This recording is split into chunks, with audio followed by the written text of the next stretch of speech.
as I said on Thursday, I'm handing out the corrected schedule, which hopefully I'm going to stick to. I'm trying to stick to it as best I can for the rest of the course. So just, be aware of it. Actually, today's the 11th, isn't it? All right, so we might have to skip on Rene Girard. Well, we'll see. Play the video. Anyways, but still stick to the readings and stuff like that. So the Hedgehog Review, Rene Girard, who's dead now, may he rest in peace, French philosopher, did some interesting work on violence and what violence is and the idea of scapegoating and how it works and stuff like that. Okay, relates a little bit to what we're talking about. Is religion violent? How can religion become violent? So just I'm handing this out. I sent you the email, so you have the email. What am I talking about? Oh yeah, and then we have another quiz in a couple weeks, but we don't have to worry about that right now. All righty. Notes.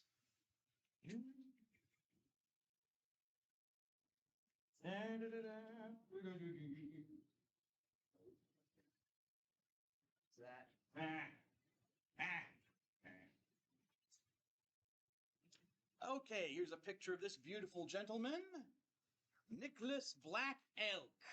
Nicholas Black Elk. Okay? Who was born in, my notes here, 1863 and died in 1950. 1863 until 1950. He was a Lakota Indian, member of the Lakota Nation, which I think is also another word, as they describe it as the Sioux. But I forget whether, they're all different divisions within the different various tribes. Maybe Sioux is the generalized term for a whole group of Indians, and part of them is the Lakota. But anyways, I'll just say he's a Lakota Indian. If anyone wants to fact check me on this and get an extra credit point added to your grade. On Sioux, what Sioux is. Anyways. Lakota Indian was born in Wyoming Territory. Apparently what eventually part of it, I guess, became this, part of it did become the state of Wyoming in 1890. So he was not born in a state, he was born in a territory, which eventually they became states. So that counts. That's by my standards that I've been using, that counts. Certainly counts, I would say, in his case, since, he's native to, not native in the sense that, humans evolved here. They walked here, okay? They settled here. But his people were here thousands and tens of thousands of years before Europeans were, anybody else was, anyone else knew about North or South America, and they were living here for a long, long time. So if anyone deserves to be called an American, it's him, his people. So that fits as well. So there are two reasons. And he was not raised a Christian. He became a Christian later, and much later in his life. But in his early days, he actually was present and fought at the Battle of Little Bighorn, the famous Battle of Little Bighorn with General Custer, George A. Custer. Anyone ever hear of that? Anyone can tell me what the Battle of Little Bighorn is about? What happened? Why is it known? Why is it famous? Anybody? Has anyone ever heard of it? Ever heard of it? Don't know what it is, but You heard of it in middle school. Okay, so you have that memory. Okay, so you know it's a thing. What happened at Little Bighorn? At which Black Elk was. Literally, it was a battle, right? The Battle of Little Bighorn. The fight between whom? Which groups? Huh? The little horns and the big horns. God bless you. Yes. God bless you. No, that's not right, Mr. Tracy, but I appreciate it. But you're thinking. You're still thinking, even if it's humor. Oh, it was a battle between the 7th Cavalry Regiment of the United States Army, and 3 different tribes. So you looked it up, Mr. Ruddle? I did. Okay. I'm using my sources. Good, good, good, good. Your source should have been the American public education system. That failed me on this one. Frequently does. Don't think if you're in the Catholic school, you're in a better position.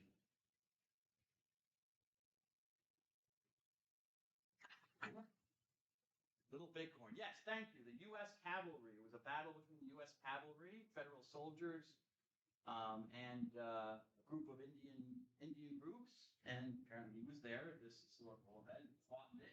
I guess killed American soldiers. He killed U.S. cavalrymen.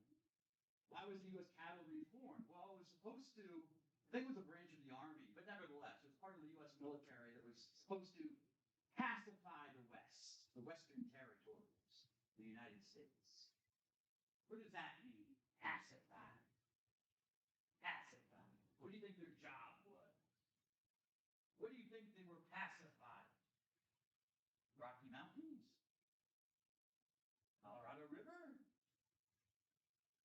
What do you think the U.S. Cavalry was pacifying? Well, who gets pacified? You've heard of pacifiers, right? Stick the pacifier in the mouth, right? Go in your mouth. Remember that was a thing for like rappers and hip hop guys when they walked around with baby pacifiers in their mouths. Anyone remember that? I'm not making it up in his book. It was a thing, very briefly, because I think they realized how ridiculous it looked. Also, when you had them wearing clothing inside out, their pants and their shirts inside out, then move crisscross. Lasts about 2 seconds until they figured out. Pacify. Well, what do you pacify? You do a pacifier. You use a pacifier. Pacifier. A pacifier. What do you use it for? Do you have any little kids, little brothers or sisters, or nieces and nephews? Huh? Yeah, the babies. What do you do with it? You don't know what you do with a pacifier? Well, maybe you'll find. Have you ever been around a baby, sir? You give it to them. Okay. And what does the baby do with it? Puts it in his mouth. Hopefully. 9 times out of 10, the baby is going to drop it. Spoiler alert. For those of you who become parents in the next 10 years or so, just be aware of that. You have a pacifier, make sure it's like on a string or a chain or something around the kid's neck. You'll be constantly picking it up and cleaning it off until you have like your 3rd kid and then you don't care anymore. You just shove it in the kid's mouth. And she's got all her shots. Pacify. People, right? I think you pacify people. What people do you think the U.S. Cavalry was supposed to pacify? Make peaceful. Well, who was out there? Who was out in the Western Territories? Who was out there in the Western Territories in the 1860s? Huh? Native Indians. Ever hear of those people? Remember those people? Indians, Native Americans? A whole bunch of them. Here in this Yankton, they've been there for quite a while. And they were living there in their groups. And we treated our government, federal government, treated them not as conquered peoples, they were nations, different nations. So each group, each nation, the federal government would make treaties like it would with any other sovereign state, any other government, sovereign government. You make treaties, setting the borders. Okay, this land is yours forever. He gives you water rights. You have water rights to these rivers. Okay, et cetera, and so forth. All sorts of. So it's a political system, whatever. So we have treaties, yes. And the treaties are the U.S. Cavalry. One of its designs was to enforce the treaties to basically protect the integrity of the Indian nations. Because whites, well, I shouldn't say whites. or it wasn't all whites, but American citizens, of which they were not considered American citizens, they were members of their nation. That comes later in American history. But nevertheless, American citizens were not, didn't want them to go out. It was supposed to be the land for the Indian territory. See this is old maps. Go on Google and just do a maps. By maps from the 1800s, you'll find like most of the western frontier of the United States is still listed as Indian territory. That's where the Indians were supposed to have their country. Fortunately, we found that there was like a lot of gold and uranium and all sorts of other stuff. So what do? If you find gold on the reservation, we'll call them reservations now, but find it in the Lakota Nation, someone struck gold, I guess the Lakota Indians become quite rich. Because there is that treaty with the U.S. government, right? Well, treaties can be rewritten. So we did.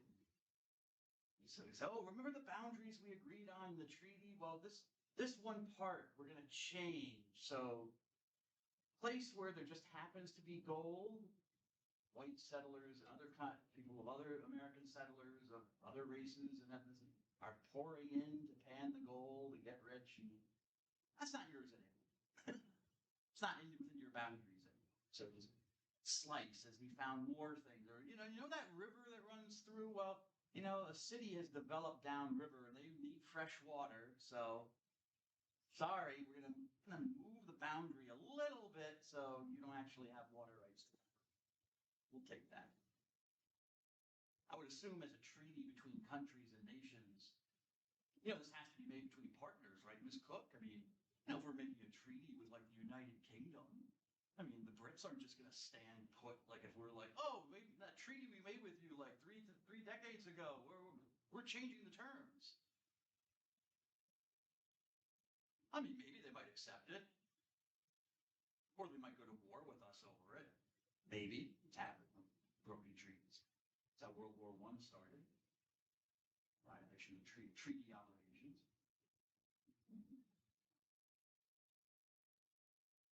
I would assume both parties would be party, Mr. Ruddle, to making, amending the treaty, emending it, making a change, radical change, changing the borders or what rights, what group has over the other. It wouldn't just be done unilaterally, Mr. Melendez. No, that would never happen. It's the way it's supposed to happen. But it did happen over and over again to the Native Americans nation. But, as I said, the U.S. cavalry, Mr. Saunders, was there to enforce the treaties, right? Terms of the treaties. Isn't that their job? Usually against the Native Americans. So that's when you watch like old movies. Ever see the if you watch old movies, you can stream them. I know none of you are. History did not begin before 2015, I believe. But if you go on Hulu and you look up old movies of the U.S. Cavalry with John Wayne, famous actor, they're always fighting those Indians. Always got to protect the white settlers from those Indians. But it wasn't also always about whites either, because you had black regiments of the U.S. Cavalry who were pacifying the Indians as well. The Indians called them buffalo soldiers because of the color of their skin. They looked like brown like buffaloes. I'm making it up, so I'm not trying to be offensive. This is what the natives called them. But there were black regiments who were also enforcing this thing. So, our friend Black Elk was there at one of the... So, you might imagine that the Indians were kind of pissed off by this. And I said, like Ms. Cook, what I said about the British, or Canada. I mean, Canada's a closer neighbor. If we tried to violate a treaty with Canada and Canada felt strongly enough, close the border, break off diplomatic relations. If worst came to worst case scenario, declare war on us, be in a state of actual war. And we have been at war with Canada before in our history.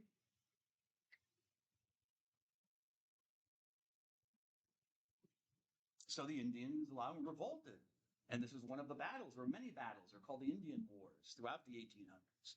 And at this battle, General George Custer is kind of an arrogant, flamboyant fellow, a little bit too sure of himself. He thought it was, he was just going to be a cakewalk. He was going to go out, to this place in the middle of nowhere. If you've seen pictures of it, it's like in the middle of nowhere in the plains of like South Dakota, I think.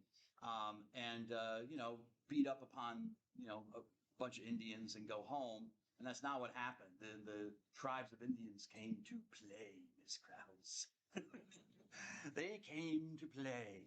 And Custer did not. He was unprepared and he got surrounded. He and his regiment got surrounded and massacred. They lost the Battle of Little Bighorn. And so this guy was there. So who knows how many U.S. cavalrymen he might have killed during the battle, fighting for his people. He was also a medicine man in his community, which is another way of saying he was a shaman. In religious studies language, we would say he's a shaman, but the old language is like a medicine man. Okay, a healer, a charismatic person, a person with charisma and traits that seem to allow that person to tap into the spiritual world and do things for people, consult the dead, heal people, possibly. So that was part of his job. Is that Mr. Henry? What happened? Where'd you go? Oh, don't tell me. It's none of my business. But I'm glad to have you back, sir. Sorry. Sometimes things come out of my brain. I don't have that person at the door who says, keep that to yourself. Doesn't always work. Anyways, so 1904, his wife, first wife, became a Catholic. How, I don't know, but she heard the gospel message and decided to become a Roman Catholic. And he did not. He was still, following his native Lakota religion or beliefs. But after her death, he did decide to convert to Roman Catholicism, and he did.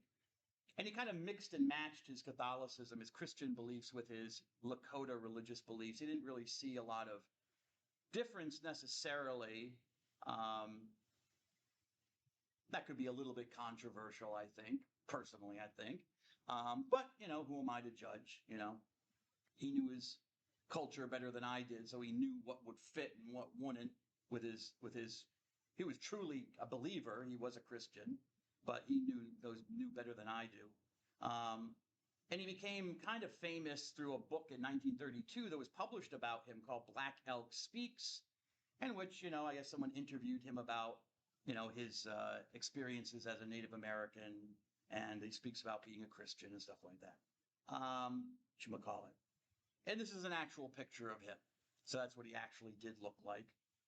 2016, the Diocese of Rapid City, South Dakota.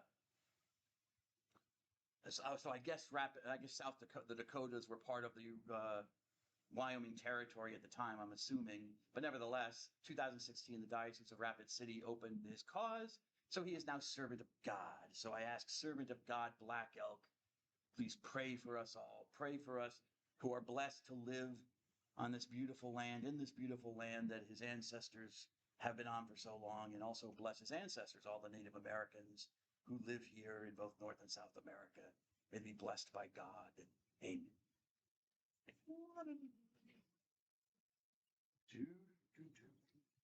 Okay. Is religion violent? Where did I stop? Okay. Oh, I was talking about okay, and then I'll get on, I hope, to Gerard. Where is Gerard? Well, that's Avalos. Where's Gerard? Oh, there's Gerard. Right in front of me. Okay, is religion violent? I was talking about problem or the question of violence that occurs with the type of maybe belief, religious belief that you have, whether it's monotheistic or polytheistic. That can affect, some people argue that can affect, okay, the type, whether you're prone or more manipulatable to be violent or not. So remember, monotheism is belief in one God, yes? Polytheism is the belief in many gods. There's more than just one God.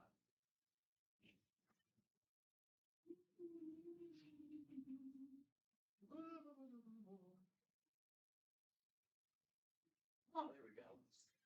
I thought it was dark. Is that too bright for anybody? Is that too bright? Are you okay? Is it too bright? A little dimmer?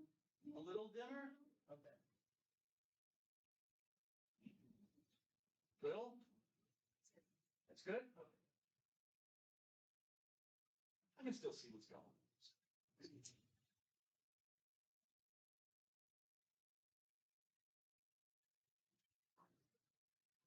I ended with this in the last class. Two things that are pointed out that are problematic with monotheistic religions is their concepts, or are their concepts of revelation and universalism. Universalism. Well, what is revelation? I hope I give a definition. I don't think I do. All right. Well, so I know what it is, but I'll tell you. Revelation just comes from the Latin word revelo, which means to uncover, to unveil. Unveil something. Velo. Okay? Same word. Right? Revelo. To unveil. To reveal. Okay? To uncover. All right. So a God, if there's one God, okay, monotheism, reveals, uncovers something about himself or herself or itself or whatever, what it is, what that God is, or what that God wants. Okay? All right? Apocalyptic literature, remember? You know, apocalypsis, Mr. Saunders, is Greek for revelation. That's what characterizes apocalyptic literature. You know, a person is like caught up in the spirit into heaven, or a part of heaven, and things are uncovered, you know, revealed to the person and explained, you know, about the spiritual world, revelation. So why is that a problem, some people say, some critics say? For monotheistic faiths, oh, hey, how's it going, miss? Good to have you here. Oh, no jacket, you must be chilly. Back to this class, I should put my jacket on. I brought it with me, but where? What's the problem with this monotheism's idea of revelation? Well, if God reveals stuff to you, then you believe God is truthful. It's a whole other question, Ms. Rogers, I'm not going to get into whether God is actually truthful or not. But if you believe that the gods tell the truth, or God, I should say, save gods for polytheism, sorry. If the God is truthful and tells you the truth and reveals something to you, then it's certainly true. And it's probably absolutely true, Ms. Haran, because it's from a God, and the God should know. Usually gods know a lot more. By definition, a God is usually either all-knowing or just knows a lot more. But in the case of monotheism, usually this one God is also all-knowing. So what do you do as a monotheist with revelation, a revelation from this God, when you encounter other people of other religions who contest its truth, who don't believe in your God? Maybe they believe in another God, or they believe in other gods, plural, and they believe they have a revelation from their God, and their God is truthful too, but it contradicts yours. So now you have now there's conflict. Yes? Violence. Well, it's not necessarily violence, but it could be approaching it. It's a conflict. There's a butting of heads. There are conflicting claims to truth. Another problem with monotheistic religions is that they are universalist. They want everybody to believe their truth. That's kind of a stretch. Not always. Judaism is a monotheistic religion. At times in its ancient history, actually for maybe a brief period of time, there was a missionary impulse to make converts to Judaism. But if you know, throughout most of Judaism's history, there doesn't seem to be that missionary zeal there. To go out, missio means to send, mitto in Latin means to send something, to send. Sent out, claim the message of your group. Judaism is like the monotheistic religion par excellence. It's the beginner of monotheism, really, amongst human beings. And it's not really a missionary. It's never been a real missionary religion. So it's not always true. Christianity, though, yes, which comes out of Judaism. Oh, yes, the the followers of Jesus of Nazareth were, just like Jesus. Jesus didn't just stay in this little town of Nazareth in Galilee. He got up, he went around, got students, preached his message. Okay? He didn't just set up a school and stay put like some philosopher and have people come to him. No, he went all over the place, trying to make people believe what he believed. And he wanted his followers to do the same. Go out, claim my message, make people my believers. And they did, for the most part. So yeah, that's true of Christianity. Islam, another great monotheistic religion, yes. That's kind of true. Yes. There was a missionary impulse in Islam to spread it. I don't think it's as strong as you find in Christianity historically. If you take world religions with me, we'll talk about Islam. Islam was largely spread through conquest as the Arab tribes in Saudi Arabia kind of conquered territory. They brought their religion with them. And yeah, they did try to convert people once they were there. But, at a certain point, I guess they kind of stagnated. I'd say the Middle Ages, maybe in the later, well, I shouldn't say the later. What would you try? It's the Middle Ages, but it's not the high Middle Ages. I guess we'd say the early Middle Ages. Because when they invaded Europe, Muslim armies invaded Europe, and then they got defeated and pushed back. That kind of seems to have ended it, at least for Europe. And then they looked east, and Islam started spreading east during the high Middle Ages, 1200s, through India, into Malaysia and Indonesia.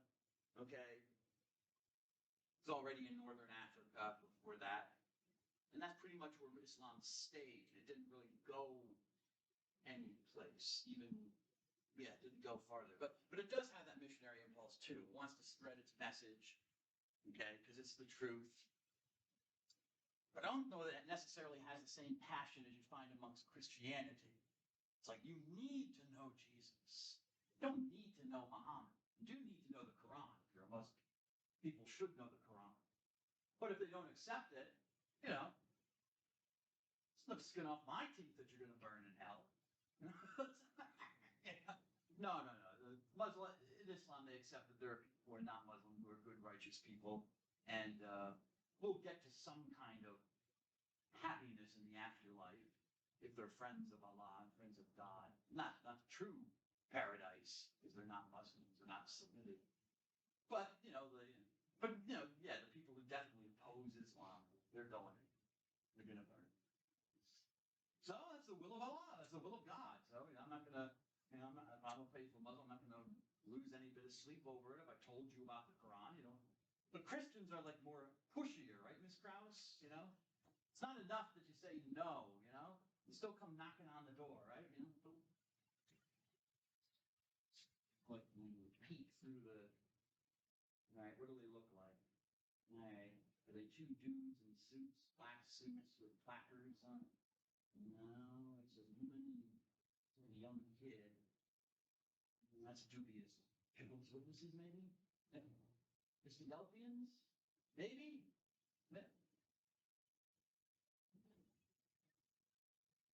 Leave you alone. Okay, so some religions are more missionary and universalistic than others, I think. But universus in Latin means all or whole, the whole thing. Everything in one. Unus, one. Okay, everything in one, the whole. So it wants to expand. And we saw, so I think we saw both of these attacks or both of these criticisms in the interview, Mr. Dobson with Christopher Hitchens, yeah? Because he says, religious people can't keep themselves. The problem with the religion is it can't keep itself to itself. It thinks it has the right to tell me what to do. Religious people think they know the truth, and they can tell you the way of truth and how you should be. Okay. And they, and also, again, they won't keep themselves to themselves. Universalism. They keep trying to spread and push it on other people. Missionary expansion. It's not just that they're going to tell you what to do, Ms. Krause, but they're going to show up try to force it on everybody, send their missionaries. The missionaries don't work, then they send the ships with the armies and the soldiers. And what does Hitchens say? We got to seculars like us, rationalists, atheists.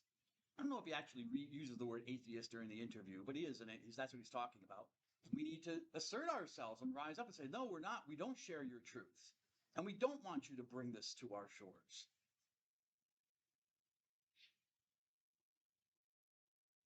Why? Because it leads to violence. And that was another prong of Hitchens' attack, which was, he talks about these mullahs, and mullah is a religious figure in some Islamic cultures who are kind of like teachers and authorities, stuff like that, like a guru or something like that. But, you have these mullahs and rabbis and priests and, Pope Benedict, he mentions Pope Benedict XVI said something that he disagreed with. And, they're trying to impose their views on you. And this, this leads to violence. They're telling people to be violent, to do certain things, blow themselves up, Don't use condoms because it's a mortal sin. Get AIDS instead and die from AIDS, That's what he was going against Pope Benedict, which is not what the Pope said at all. But anyways, violence, violating people. That's what these religious people do by spreading their incorrect views. They think they know the world. They think they have revelation in the truth, Ms. Krauss, but they don't, right? They don't. And he rattled off some names of some famous religious people that, are probably as familiar to some of you as General George A. Custer. Mr. Saunders, you're a businessman. You're not. That would be a great name for an ice cream business. And all kinds of regular ice cream, gelato, and custard. And it would be General Custards. General Custards. Because it is good. It's not all custards, Just icy, creamy treats. Oh, my logo. Maybe General Custer's had enough. What?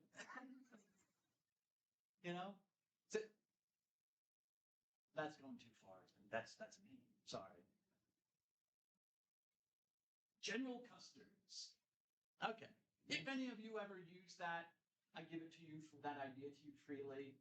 I would just ask you, donate some significant amount of money to the poor. Don't give it to me. Find some poor people. Someone needs help. Anywho, what was I saying? Violence. Yes, we're talking about juvenile custody. What was I saying? Violence regulation. Lost my train. Does anyone remember what I was going on about? I did have a point. That's why I'd like to finish my point. I know it was about Hitchens. That's another thing Hitchens was talking about, or brings up about, well, I remember violence, but I already went over that. That it leads people to be violent because you don't share my truth or you won't accept my message. Okay? And there's only one. There can't be another, right? So if you have monotheistic religions, each with their revelation and their missionary types, they want to spread their belief system, then that's where you could get into conflict and violence. Because now they start fighting amongst each other. My truth is true. Well, no, my truth is true. And they can't seem to live together and just tolerate the fact that these other people are not going to accept their truth. You have to make them accept it. How do you do that? Well, you can convert them through talking to them in dialogue. But, you could also just simply conquer them and force them to be baptized or force them to say the Shahada, there is no God but God and Muhammad is his prophet. Okay, so now you're a Muslim. We got you, whether you like it or not. So can't keep itself to itself, tries to force it, believes, the rationalist, yes. And and even though they talk about the truth, they don't know the truth, right? Mentioned like people like St. Augustine, Thomas Aquinas, St. Thomas Aquinas, who are, they're two big names in Christianity. There are others as well he could have mentioned, but these are Western people. You know, Thomas Aquinas was an Italian. Augustine was a North African. But there are other, like, you know, John Chrysostom, Basil the Great, Gregory of Nazianzen, who are mainly from Turkey and Eastern Christians, but I doubt he would know about them. He probably does, but doesn't. He's a Westerner, so he doesn't think about Eastern Christianity. I'm assuming he wasn't. Nevertheless, he could have made other. And you know, what was his argument? They don't know the truth. They think through their revelation they have the truth, but you know, these people didn't know about germ theory, right? That's one of his examples. They didn't know about germs or disease. They thought it was caused by the devil or something, or demonic possession, that someone got the flu. They didn't think it was the flu. They thought you were just possessed. Someone put a curse on you. They didn't know germ theory, bacteriology, epidemiology. Yes. Histology is the study of cells, right? Tissue. Okay. Interesting. Thank you, sir. Okay, you know. So I guess, you know, Thomas Aquinas lived in the 13th century, the 1200s, or at least he died in the 1200s. No, it was the 1200s, lived and died. Augustine was 400s AD. Okay. Yes. Means like, you know, my child knows more about the world than, say, Aquinas, how the world works and stuff like that. Probably true. Probably true in the basic level for a child, you know, unless the child's like a genius or something. You know, getting their PhD at 89 in astrophysics. So yeah, you know, a kid today probably knows at least that, you know, yeah, the sun doesn't move. Although it does move, it's galaxy. But okay, it's the point, stable point, apparently stable point around which our planets orbit. Mars. True. Aquinas probably, I don't know, he never talks about it, but he probably thought that the sun did move. He probably was like, I believe my senses show me the sun moving. True. Yeah. He didn't know that. I'm assuming he didn't know about germs, germ theory, stuff like that. Or Augustine, who was many centuries before this guy said Thomas. Sure. Sure, Christopher Hitchens' kid knew about germs. You know, wash your hands. There are germs. They can give you, you know, sickness, right? So yeah, I'm sure the kid, and that kid again knew more than this man Aquinas from the 13th century, or Augustine from the 5th century, as well as everybody else, every other religious person around the time, yeah, who was living in those times, I would assume. Well, maybe Nostradamus. You're Nostradamus. He seems to know a lot, right? Nostradamus. See if you can check. Okay. So who are Hitchens' heroes? Who know the truth? Well, the modern. You know, he mentions what? Thomas Jefferson, right? We mentioned Thomas Jefferson, Thomas Paine, who who's the minor figure in our history, you know, helped kind of, I guess, prime people for accepting that they could revolt against the king. But, you know, Thomas Jefferson, one of the founding fathers. What else did he mention? One of the rationalists that really tell us the truth. What other name? There's another name. I forget. Oh, he mentions Benedict Spinoza, who was a Jewish philosopher, but he wasn't an American. He was living in the Netherlands, I believe, modern-day Netherlands. And he lived in, I believe, the 1600s. So he mentions him as another hero. Okay.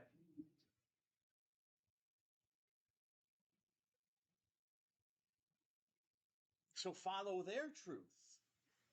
They know, these religious people think they know the truth through the revelation that they want to push on everybody, universalism, but they don't really know. Even basic scientific facts, they don't know, Mr. Ant.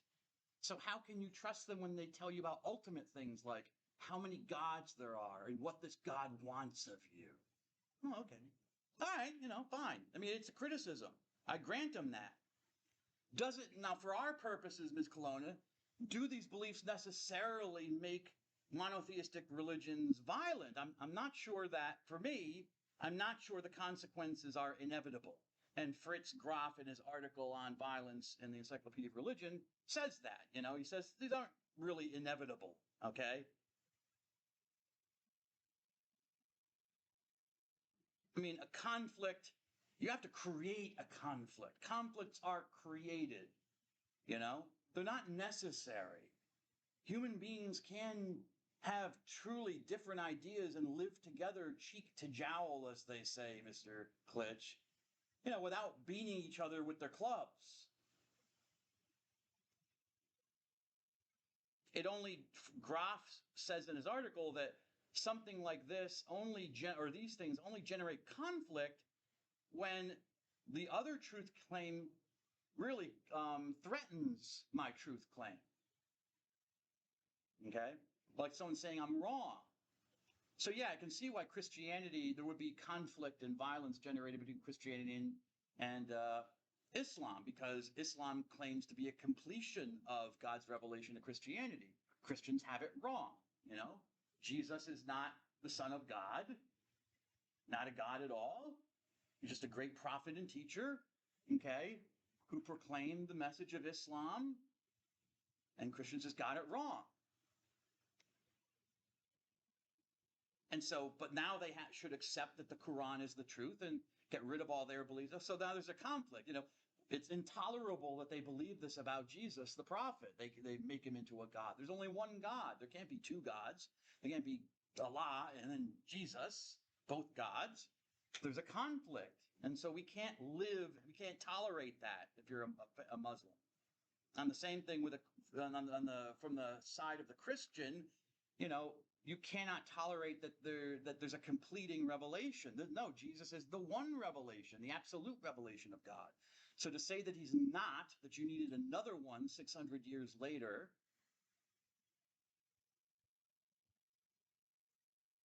is kind of insulting. It's threatening your belief system, challenging it, and there's where conflict can come. There's another truth. People are saying there's another truth, which is the only truth. Now, if you read the history of Christianity, for the first few hundred years, Christianity was mostly a pacifistic religion, nonviolent. Okay, a lot of the early martyrs, Christian martyrs in the calendar that are venerated in the ancient Christian calendar were soldiers who became Christians. And there was a question about, should you still fight? Jesus says, turn the other cheek, pray for your enemies, show them love, forgive those who physically molest you, harm you. So there was a strong kind of pacifists, getting back to this word pacify, pacifist stance of nonviolence in early Christianity for a number of centuries. It's only really when the Roman Empire itself adopted Christianity officially. Like, this is going to be our one religion, our one truth, as the state religion, the official religion. This happens in the late 300s, around 380, or in 380 AD. Now, since Christianity is the official religion of the state, and now you're entangled with all the affairs of state, which includes wars and warfare. Before that, I think the Christians had the luxury is the word I'm looking for, of staying kind of aloof and away from it, because they were outsiders. The government, the Romans hated them, they were persecuted, so, or at least tolerated, but they had no power. But now that as anyone will tell you, once you have power, like, with any political party, once you want to win elections, well, once you win the election, then you have to govern.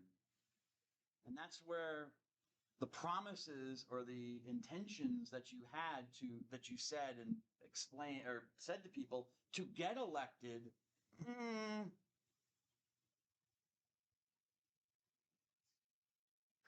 I don't want there to be any wars. We don't want foreign war. We have, protect American lives. We're not sending our troops out to kill people or be killed, right? We're going to be a peaceful nation. Just let other people sort out their problems. All right, that's fine. But even to be a peaceful nation, or if you are a peaceful nation, as soon as you become president or something of this nation, all of a sudden, you have the control over thousands of nuclear weapons with multiple nuclear bombs and warheads in them directed at other countries. What are you going to do about that? Turn them off? Tell them to stand down?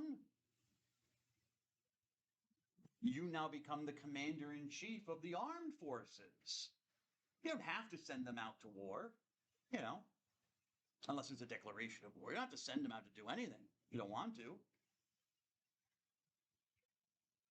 But now you are the controller of violence. And the Christians kind of found themselves, the Christian church kind of found itself into that situation. It's like, now we have to govern. We're the official state religion. So what do we do about violence now? Is it okay to ever do violence, or should we be totally pacifist? That wasn't a question that they had really thought about or decided officially. Okay? What can non-religious, what can people, certainly the bishops and the priests, the clergy should not engage in violence. And the church was always clear about that through the last 2,000 years of history. You see this all the time in church councils, if a priest is there with an army, he's there to minister to those who are dying and stuff like that, who are going to fight. But he should have no connection to any kind of bloodshed at all. There should be no weapons in a church ever, no bloodshed, nothing like that. So they kind of kept that pacifist tradition for the religious sacred spaces. But in the profane spaces, all bets were off. You could hack and slaughter and kill as much as you needed to. Other religions, other monotheistic religions, never really had a tradition of nonviolence. Judaism and Islam, there was never really a tradition of nonviolence. Okay? War, bloodshed was taken just as a given of human life. Okay? Sometimes war is necessary to end a conflict. Certainly to defend yourself, one would imagine. No one really questioned that you couldn't defend yourself. The question of morality usually comes in for people when it's an offensive war, which is kind of like, a little bit of like, what were you calling Nazi moron, Ms. Cologne? An offensive war. But war is an offensive.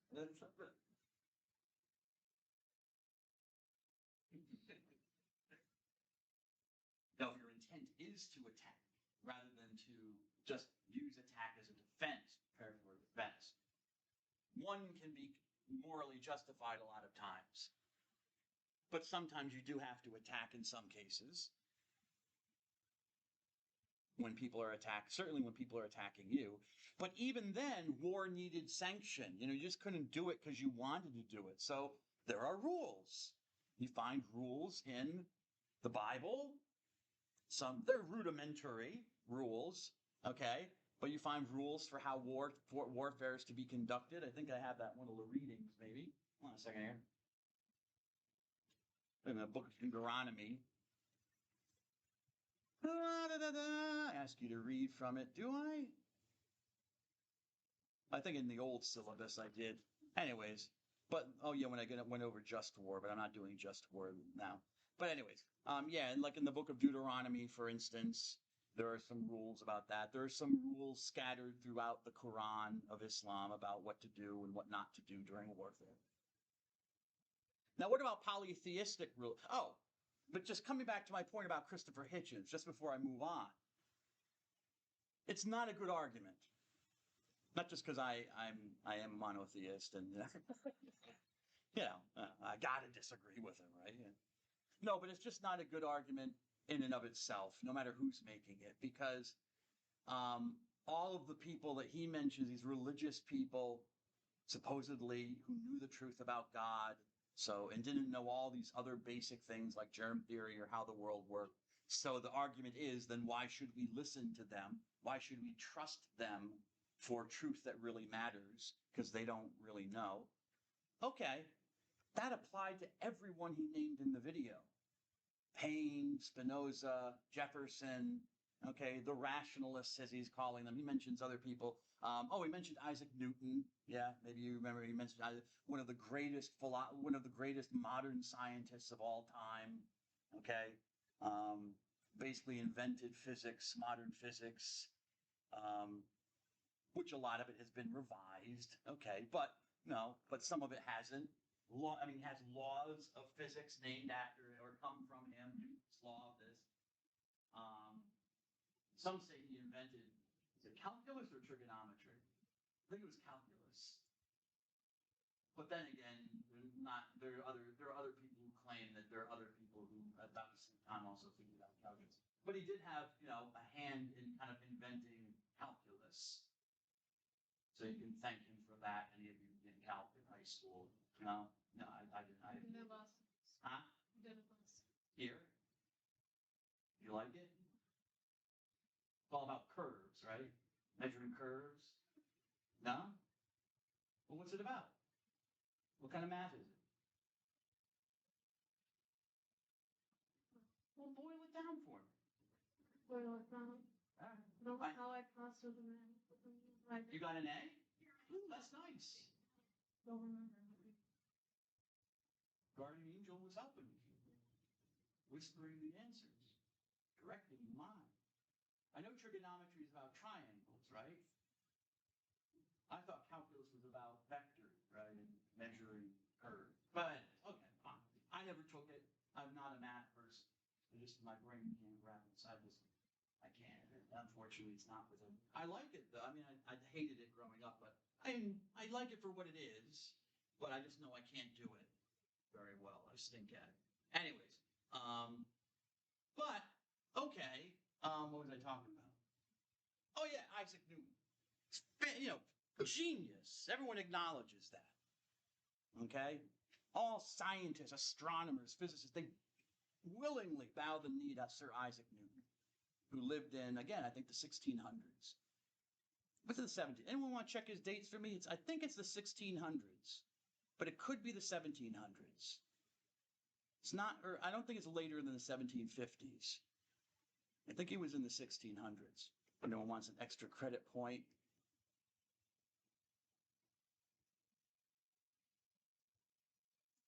On that. 1642 to 1727. Oh, okay. So he spanned both centuries. Excellent, Miss Cook.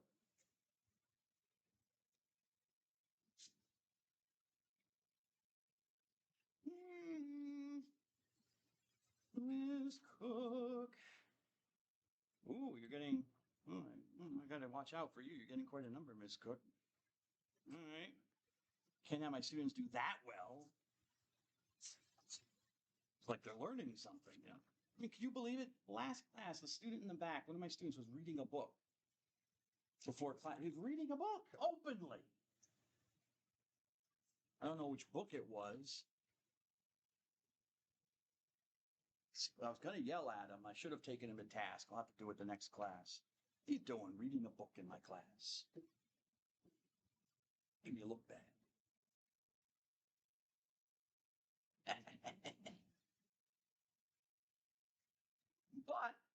But, when did just very quickly, when was modern germ theory created, proposed?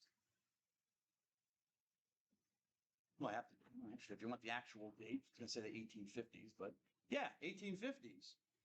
Louis Pasteur, pasteurized milk. He figured out that if you boiled something for long enough, it seemed to kill off something that was in there that caused sickness and illness.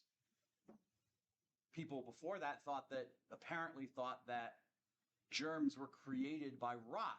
When you saw like a piece of fruit You know, if you ever seen bananas or a piece of fruit that's on the table, and you always think like you're going to eat it, Ms. Colonna, but you never do. And then eventually it's all brownish and stuff. It's starting to rot, right? It's starting to decay. And people thought that's what created germs, that the rot created the germs. They didn't realize that actually it's the germs, the bacteria all over everything, which were starting to cause the decay. They're starting to eat away, in a manner of speaking, at the thing, you know? They cause the decay. They're already there.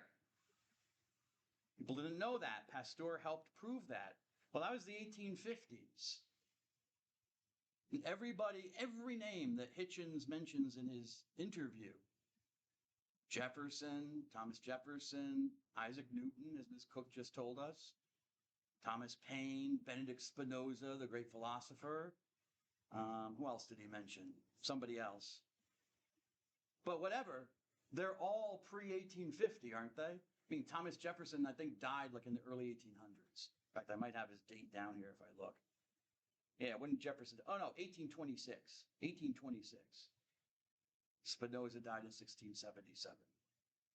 So nowhere near the 1850s by a number of decades and centuries. So they didn't know how germ theory worked either. His great rationalist examples. Isaac Newton didn't know. Didn't know about black holes. They didn't even really know how the world, I mean, they'll say like, oh yeah, they knew that the sun didn't move. It was stationary and that all the planets went around. Okay, yeah, but Isaac Newton didn't know how many planets there were. Then really just started inventing telescopes with Galileo in the 1600s. And certainly the farther planets, like Uranus, were not even visible by their telescopes. So they didn't even know how many planets were in our solar system. They didn't know it was even a solar system, really.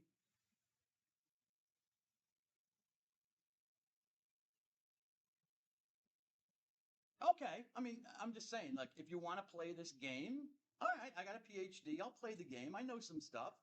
You know, I can go on Google too and Wikipedia and check out some things. It sounds very good when he says it. Sounds like a clinching argument, like, yeah, well, all we moderns, we know, they didn't know. Okay, but every example he gives, they didn't know either, but we know now. So does that mean those rationalists were wrong? Just like they didn't have the truth either about reason, secularism, anti-religionism. Sword cuts both ways. Violence and polytheism. Polytheism. Yes, polytheism. All right. Multiple gods. They must be less violent, right? Well, maybe. And polytheistic systems, again, violence is just a fact of humanity. So violence is regulated.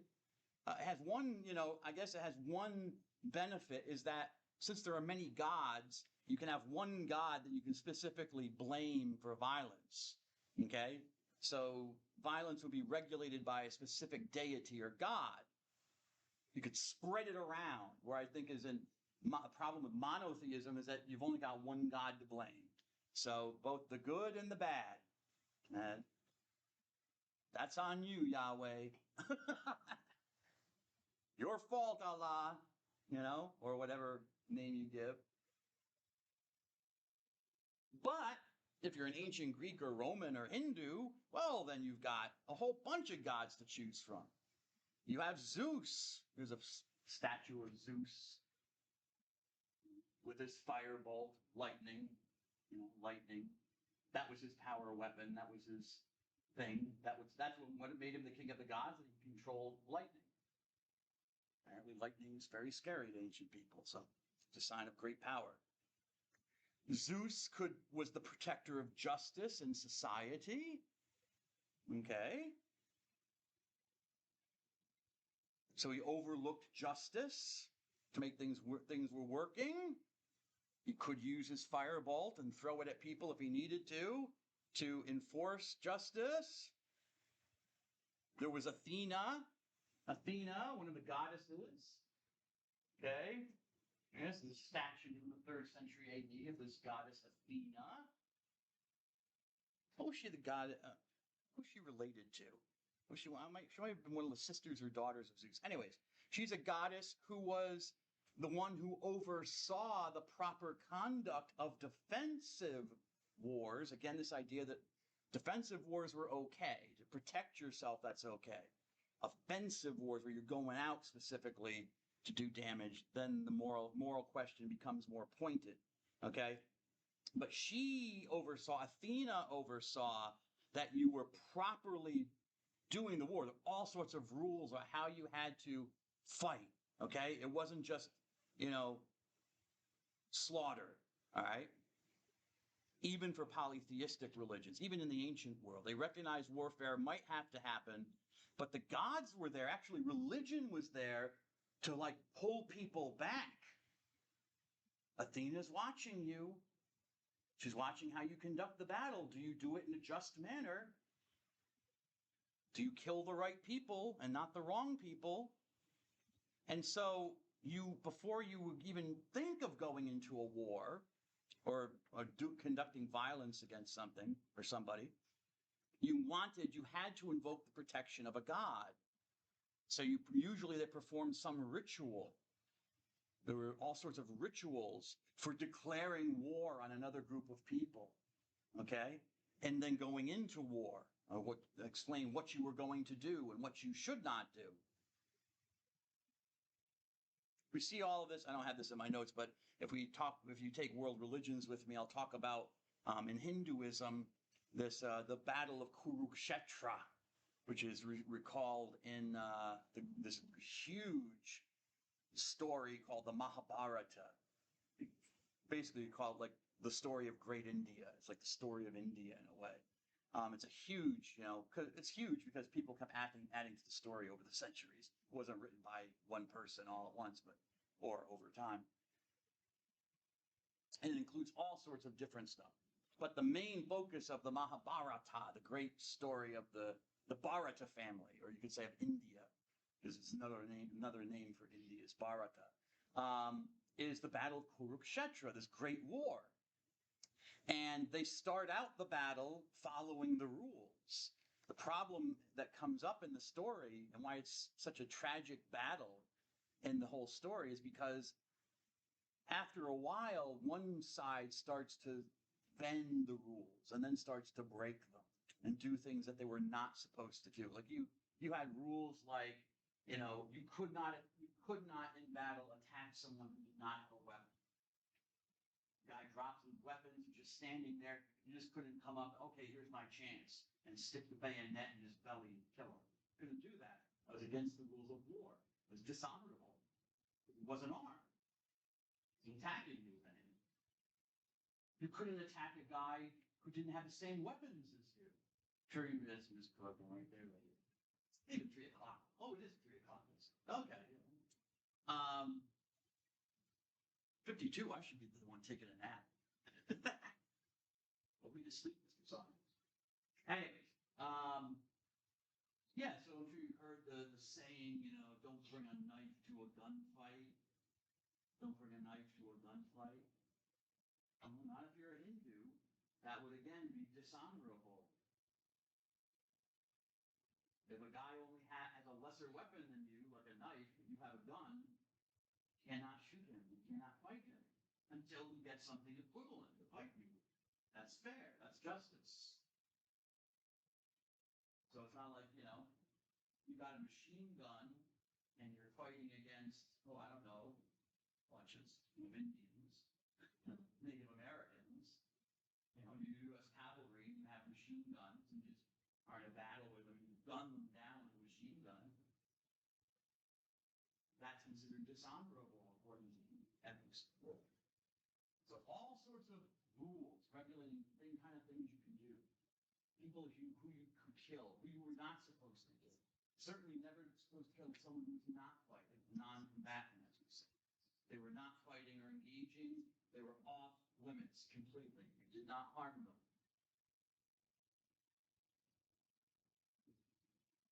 All sorts of rules. Why? Because the gods were watching. And if the gods disapproved, they would curse you.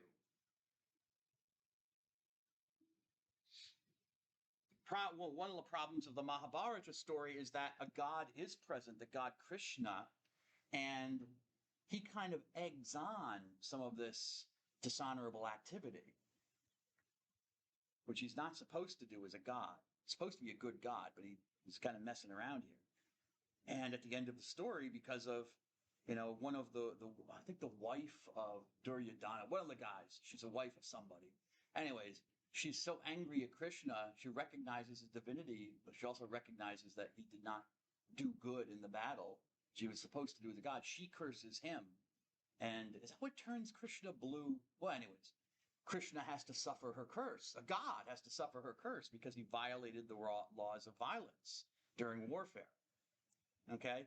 Violence was not considered normal. Violence was profane. Remember, violo, violence means to profane something. Okay? So religion violence by its very definition cannot be religious, because religious is about the sacred. And even the ancient religions recognize that. So war was always abnormal. It was not a normal state of affairs. And so you could not conduct it. You had to also have rules about where you conducted it. You couldn't fight in certain places that were sacred. If you're going to do it, take it out of the sacred place. Do it somewhere else.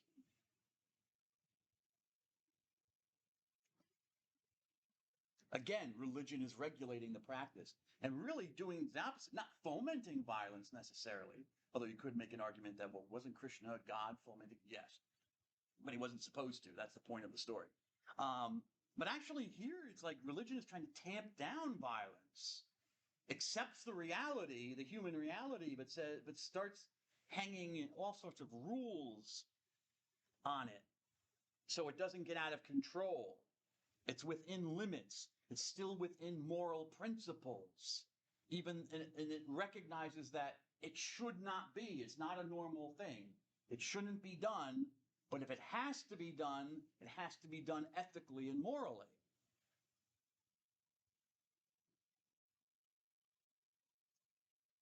Who wants to read this? This is from the Iliad. Anyone read the Iliad in high school or here at college? Homer? You read the Odyssey. Anyone read the Odyssey? Homer's Odyssey? You read Homer's Odyssey, but not the Iliad. Yeah, Iliad is part 1. It's about a battle at a city called Troy. Battle at Troy. Describes the battle. Okay? Anyone want to read this section from...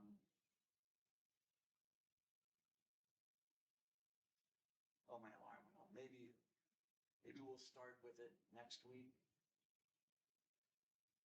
Maybe. Not next week. Thursday. Sorry.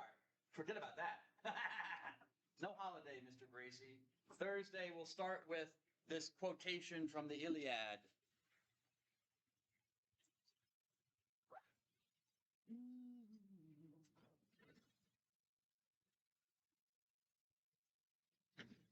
Iliad. And then Gerard. And then who knows? Oh, yeah. But I get to that after Gerard. Have a good day, miss. And after have a good day.